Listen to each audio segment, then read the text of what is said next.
उमेद, क्षितिज नवे विश्वास नवा. उमेद अर्थात महाराष्ट्र राज्य ग्रामीण जीवनोन्नती अभियान.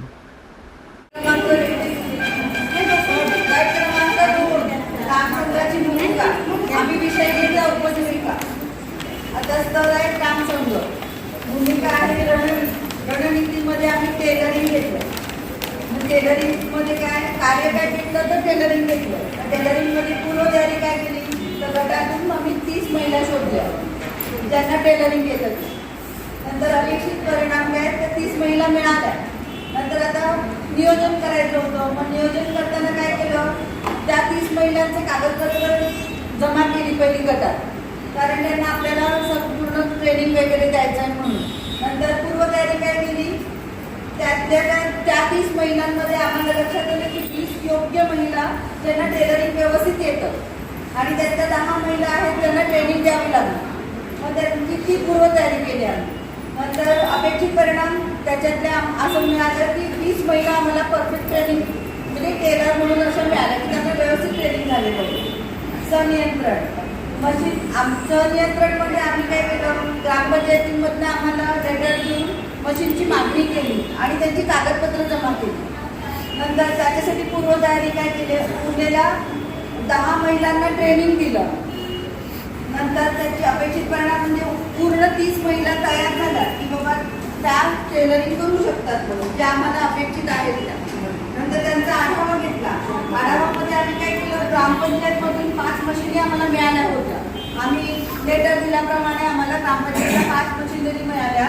मग त्यांना आम्ही म्हणजे आढाव्यासाठी आम्ही ग्रामपंचायतला लेटर दिलं की आम्हाला त्या मशिनरी मिळावं. मग त्याचा आम्ही प्रयत्न केला तसा की आम्ही मशीन मिळतील म्हणून त्याचा पाठपुरावा केला. नंतर पूर्वतयारी केली. 5 मशीन ठेवण्यासाठी आम्ही योग्य ती जागा शोधली आणि अपेक्षित परिणाम काय मिळाला की त्याची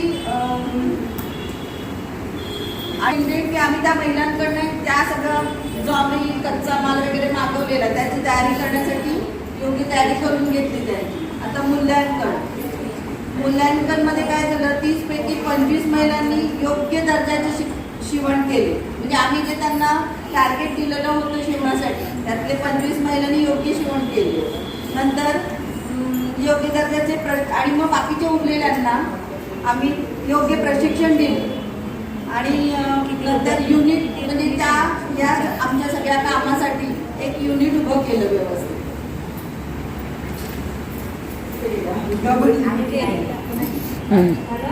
बघा यांनी काय दाखवलं कुठला विषय घेतलेला आहे ग्रामसंघाने उपजीविकेमध्ये त्यांचा विषय काय होता प्रामुख्याने टेलरिंग. त्यांनी काय केलं पहिला ग्रामसंघातून 30 महिला अशा निवडल्या की ज्यांना कामाची गरज आहे.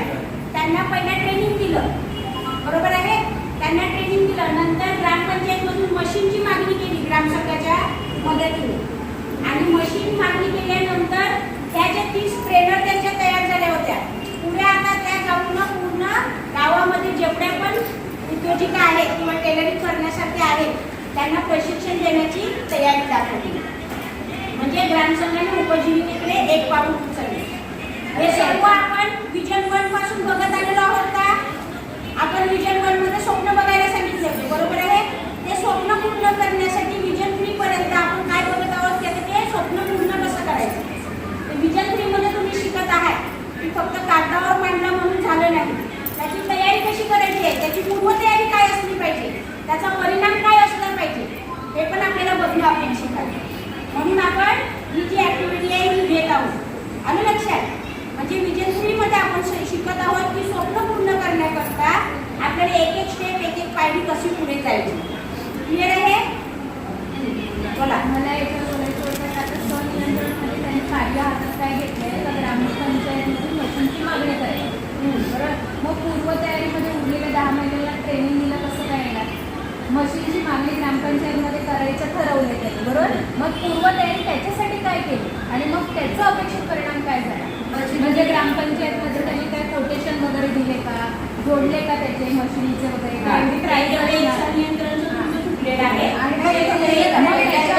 अपेक्षित परिणाम कार्य झालं ना तुमचं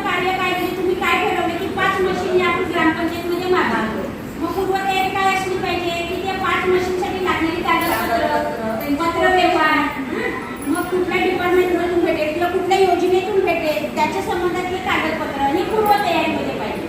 आणि अपेक्षित म्हणजे कसं तुमचा जो मशीनचा विषय आहे ना तो आणि पुढे महिन्याचा विषय मिक्सअप झाला मिक्स झालेला आहे. म्हणून ते फक्त पूर्वतयारीच्या अपेक्षित मधलं एक कार्ड मारा आणि तुम्ही ह्या कागदपत्रांची पूर्वतयारीमध्ये काही कागदपत्रांची तसं मशीन कुठल्या योजनेतून भेटेल ह्याचे सर्व पत्रव्यवहार संबंधित ग्रामपंचायतला देण्यात आले.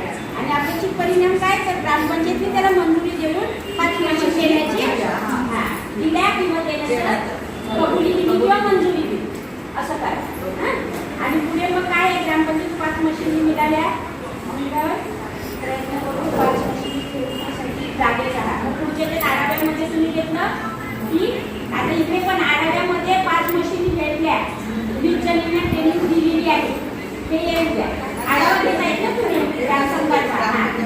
आणि मग पुढे पूर्वतयारीमध्ये 5 मशीनसाठी आता आपल्याला योग्य ती जागा आपण किंवा ते युनिट उभं राहण्यासाठी आपल्याला काय करता येईल ते तुम्ही बघितलं.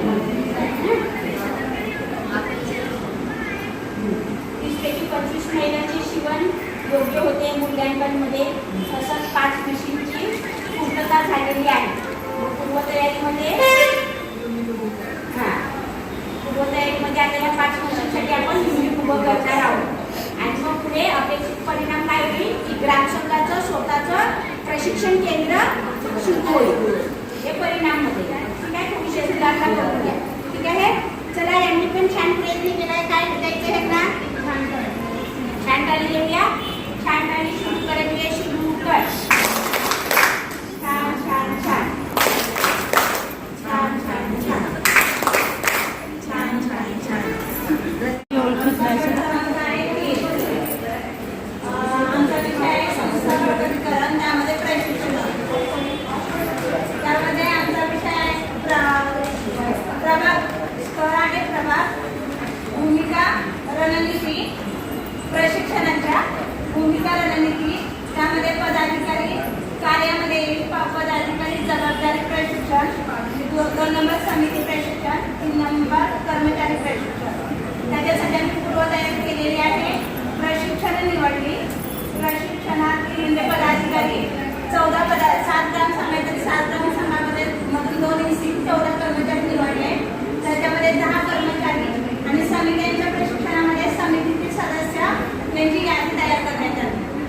नंतर अपेक्षित परिणाम भेटला मला. यामधून 10 कर्मचारी यांना ट्रेनिंग प्रशिक्षण द्यायचं ठरवलं. परत 14 पदाधिकारी आणि समित्यांच्यावर EC 12 सदस्य त्यांना प्रशिक्षण द्यायचं त्यांना प्रशिक्षण देण्याचे ठरवण्यात आले. नंतर नियोजनामध्ये आवश्यक त्या प्रशिक्षणाची निवड करण्यात आली. प्रशिक्षण स्थळ आणि तारीख निश्चित करण्यात आली. नंतर पूर्वतयारी केलेली आहे. त्या प्रशिक्षणासाठी आवश्यकतेनुसार प्रशिक्षणार्थी निवड करण्यात आली आणि अपेक्षित परिणाम प्रशिक्षणार्थी आवश्यकतेनुसार मिळाले आम्हाला. स्वनियंत्रणमध्ये प्रशिक्षणाचा बजेट ठरवण्यात आले. पूर्वतयारी आहे त्याच्यामध्ये हॉल भाडे जेवण बनवणाऱ्या गटांना ऑर्डर देण्यात आली. प्रशिक्षणासाठी लागणारे साहित्य खरेदी करण्यात आले. अपेक्षित परिणाम प्रशिक्षणाची पूर्वतयारी झाली आमची. नंतर आढावा झालेल्या प्रशिक्षणाचा आढावा घेण्यात आला. नंतर साहित्य खरेदी झालेल्या प्रशिक्षणाच्या खर्चांची बिलं फाईल सबमिट करण्यात आले. नंतर प्रशिक्षण चांगल्या प्रकारे पार पडले. अपेक्षित परिणाम झालेला आहे. नंतर मूल्यांकनमध्ये सर्व समित्यांनी आपली कामे करण्यास चालू केले. पूर्वतयारी आहे. प्रशिक्षण सुरळीत प्रशिक्षण दिल्यानुसार सुरळीत कामे यापुढे चालू ठेवावी. आणि अपेक्षित परिणाम आहे ठरवलेल्या सर्व सदस्यांचे प्रशिक्षण 100% पूर्ण झाले.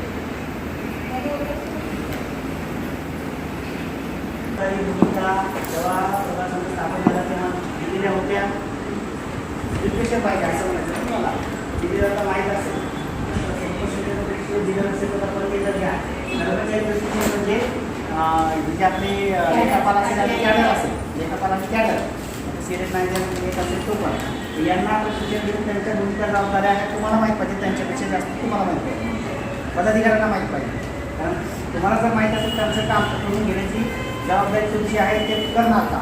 जर तुम्हाला काहीच माहीत नसेल ग्रामस्थांचं काम माहीत आहे ते करणार नाही तरी असं नाही. काम कधी करत असताना कर्मचाऱ्याचं समोरचं काम आपल्याला माहीत पाहिजे तेव्हा आपण त्याला सांगतो की हे काम करणं. आणि पदाधिकाऱ्यांनी सगळ्यांच्या जबाबदाऱ्या भूमिका वाचन करून तुम्हाला जास्त माहिती नॉलेज असलं पाहिजे. आज इकडे उलटं होते सगळीकडे पदाधिकाऱ्यांना कॅडर जास्त होते त्या आपल्यावर पदाधिकारी आणि कार्यकारी समितीने जास्त जोर द्यायचा याच्यावर की बाबा आपल्या प्रभागाचं काम काय आहे आणि आपला प्रभाग समजा मोठा करण्यासाठी मोठ्या होण्यासाठी आपल्याला प्रभागाची पूर्ण माहिती असणं अपेक्षित आहे. त्या गावातील कॅडरला नाही आपल्या प्रभागाची माहिती तुम्हाला कोणाला विचारण्याची सांगतात कॅडर सांगू शकतात काही कॅडर सांगतात पण त्याला माहिती पण नसतं विधायक सोबत असतं.